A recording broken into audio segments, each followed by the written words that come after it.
Have you ever noticed how the quietest child in the room is often the one carrying the heaviest burden? The one who always sits politely, never interrupts, never asks for too much, and always follows the rules. On the surface, they seem like a parent's dream, a teacher's pride, the model of discipline and obedience. But beneath that calm exterior, there is often a silent ache, a hidden pain that rarely gets noticed because it hides behind smiles, nods, and the word yes. And the truth is, what looks like perfect behavior in childhood often leaves behind scars that are difficult to explain. This is the story of the obedient child. Not just the child you might remember from your past, but the child that still lives in so many adults today. Every child is born with raw impulses, natural emotions, unfiltered desires. They want to cry when they feel hurt, laugh when they feel joy, run when they feel energy, and resist when something doesn't feel right. But what happens when a child quickly realizes that their laughter is too loud, their questions are too many, their tears are inconvenient, and their resistance is met with silence or disapproval? Because when a child learns to be too obedient, too accommodating, too good, they are often trading pieces of their authentic self for the approval of others. And the cost of that trade can last a lifetime. Think about it. Slowly they learn to tame themselves. They learn to swap authenticity for acceptance. And that's where the hidden pain begins. Psychologists have long spoken about something called conditional love. It is the kind of love that feels available only when you behave in the right way. Many obedient children grow up in environments where they believe love and safety are dependent on compliance. They learn to read the room better than most adults, to anticipate what others need, and to adjust themselves accordingly. And while this may sound like maturity, what it often creates is a lifelong pattern of self-suppression. Here's the part that many people miss. Obedience in a child isn't always a sign of health. Sometimes it's a survival strategy, a way of ensuring that they won't be abandoned, rejected, or criticized. It's as if the child silently tells themselves, if I am good enough, quiet enough, helpful enough, maybe then I'll be loved. Now, pause for a moment and think about the adult version of this child. Maybe you know them. Maybe you are them. The adult who struggles to say no. The person who always takes on extra work, even when exhausted. The friend who listens endlessly, but rarely shares their own struggles. The partner who tries to avoid conflict at all costs. These are often the hidden faces of the once obedient child. But why is this so painful? Why does being good, being compliant, carry such a heavy cost? The answer lies in something called authenticity loss.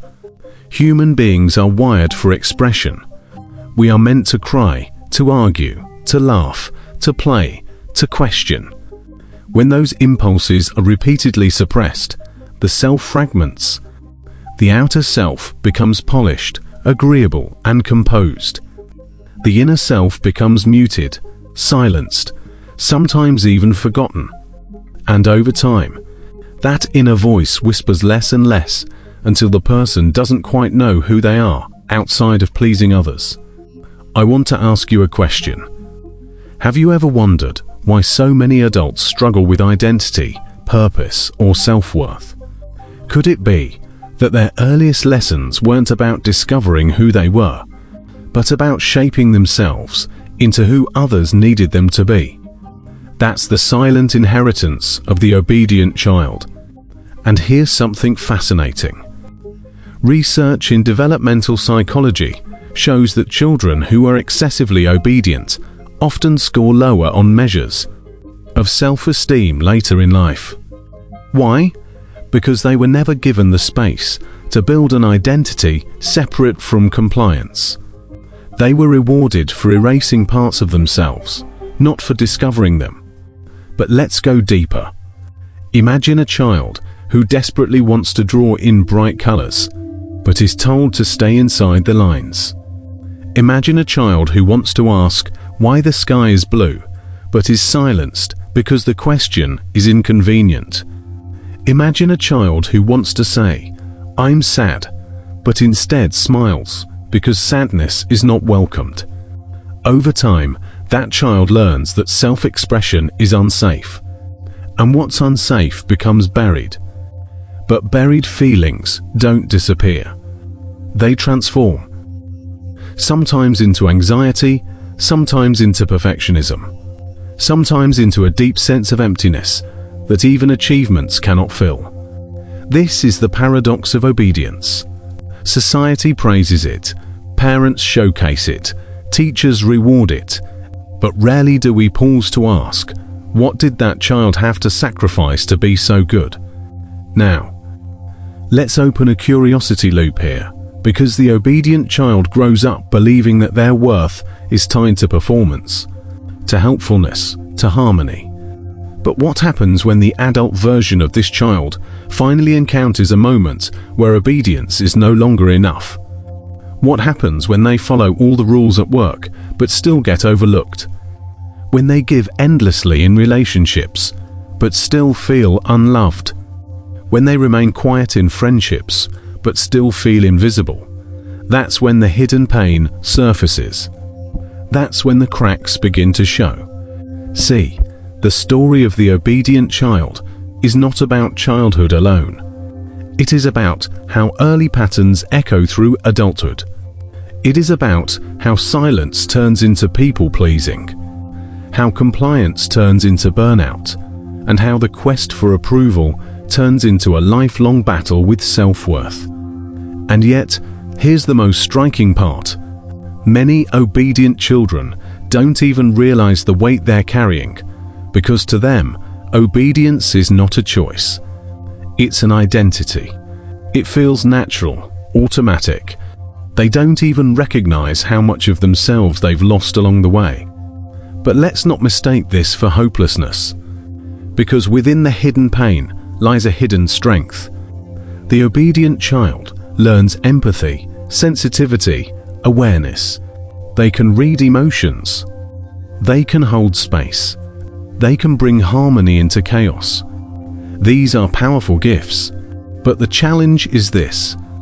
Will those gifts always come at the cost of their own soul? Or can they learn to balance obedience with authenticity, kindness with boundaries, harmony with truth? The obedient child's journey is ultimately about reclaiming voice, about rediscovering that their value doesn't depend on constant compliance, but on their inherent worth as a human being. And this realization is not just healing, it is revolutionary, because when an obedient child finally learns to speak their truth, they don't just free themselves, they free generations that come after them. But here's where we go even deeper. Why does society reward obedience so heavily in the first place? Why do we smile at the quiet child and frown at the loud one? Why do we prize the easy student and label the spirited one as difficult?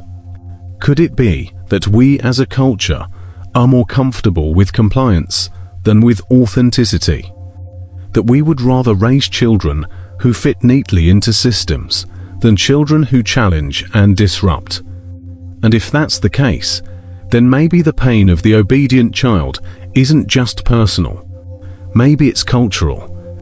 Maybe it's the echo of a society that values order more than individuality, performance more than presence, silence more than voice. I want to leave you with this question for now, and we'll return to it in the next part. What happens to a world full of adults who were once obedient children? Adults who know how to conform, how to please, how to hide, but who never truly learned how to be. So, let's return to that question. What happens to a world full of adults who were once obedient children? Adults who learned early on that being good meant being quiet, that pleasing others was safer than being true to themselves, and that love was something earned rather than something freely given. The answer is all around us. It shows up in workplaces where people silently endure jobs that drain them, too afraid to speak up or step away. It shows up in relations where one partner gives and gives, hoping their sacrifices will finally be enough to secure love while their own needs remain invisible.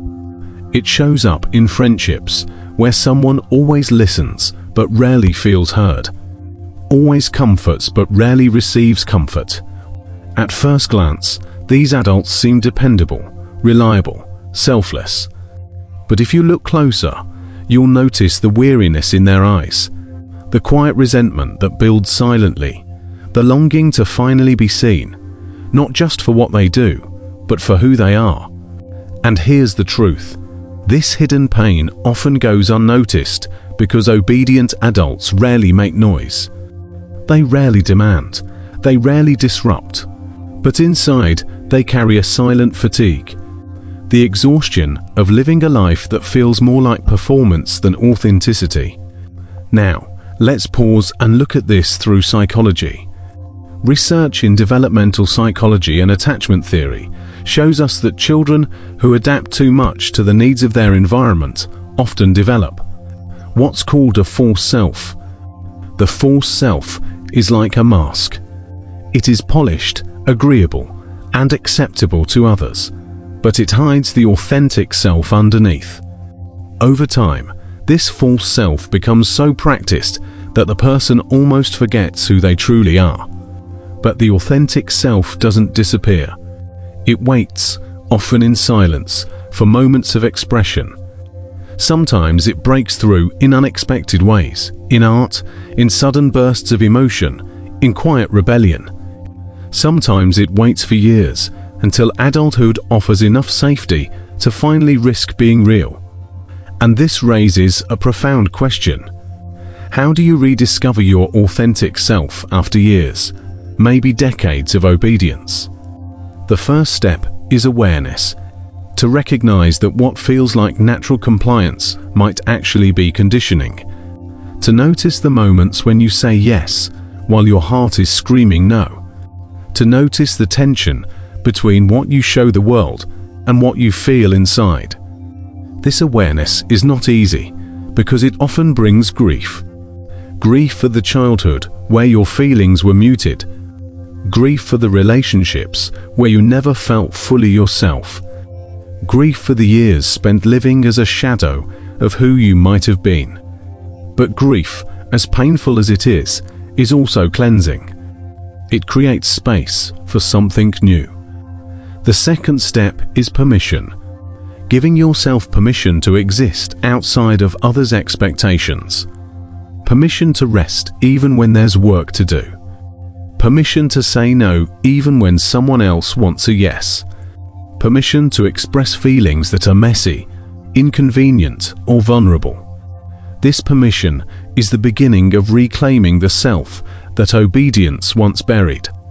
And then comes courage, because choosing authenticity is not always easy. Sometimes it disappoints people. Sometimes it creates conflict. Sometimes it challenges systems that depend on compliance. But here's the paradox. Only through that courage can you discover relationships, careers, and communities that love you, not for your obedience, but for your truth. But let's step back for a moment. Why is this conversation important for all of us?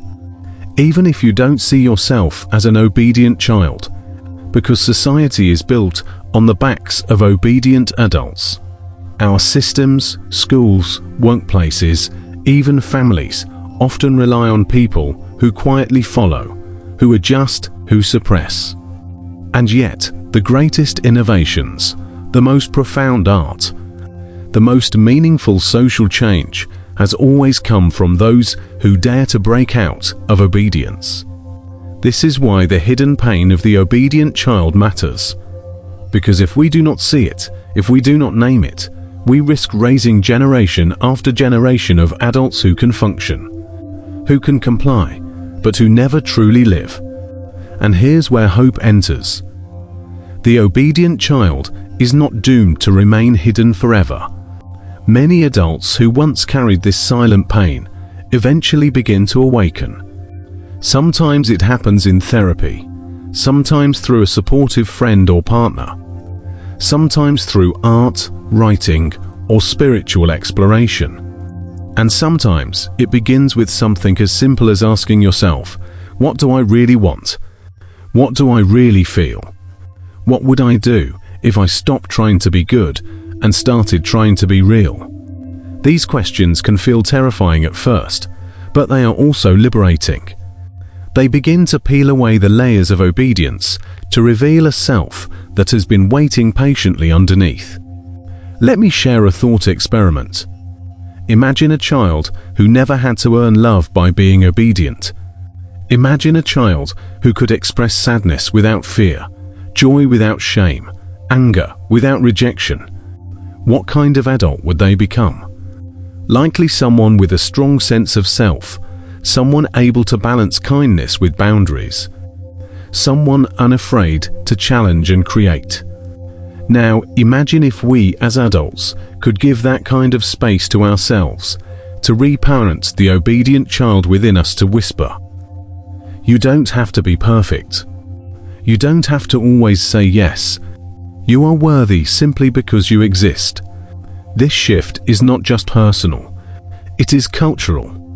Because every time one obedient child turned adult chooses authenticity, they give permission for others to do the same.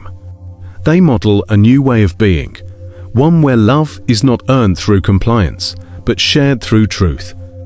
And maybe this is the hidden gift inside the hidden pain, that those who know the cost of obedience also know the value of freedom, that those who once silenced themselves can one day become the fiercest advocates for voice, not only for themselves, but for others.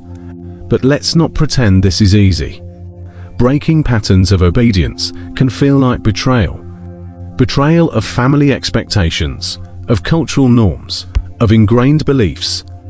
Yet, what feels like betrayal at first often reveals itself as liberation. Because the greatest loyalty we can offer is not to the masks we wear, but to the truth of who we are. So let me leave you with this thought. If you were once the obedient child, your pain is real, but it is not the end of your story. Beneath the obedience lies sensitivity, empathy, and strength. Beneath the silence lies a voice that deserves to be heard. And beneath the hidden pain lies the possibility of a new beginning. One where your worth is no longer tied to how well you obey, but to how fully you live. And if you are raising or mentoring children, now remember this. The goal is not perfect obedience. The goal is not a child who never argues, never questions, never resists. The goal is a child who feels safe enough to be themselves. Because that child will grow into an adult who doesn't carry hidden pain, but who carries the light of authenticity into a world that desperately needs it. The obedient child may have been quiet, but their story is not.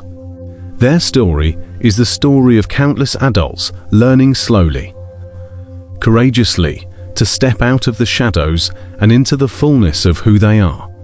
And maybe that's the most important lesson of all, that true goodness is not found in obedience, but in authenticity. That true love is not earned, but given.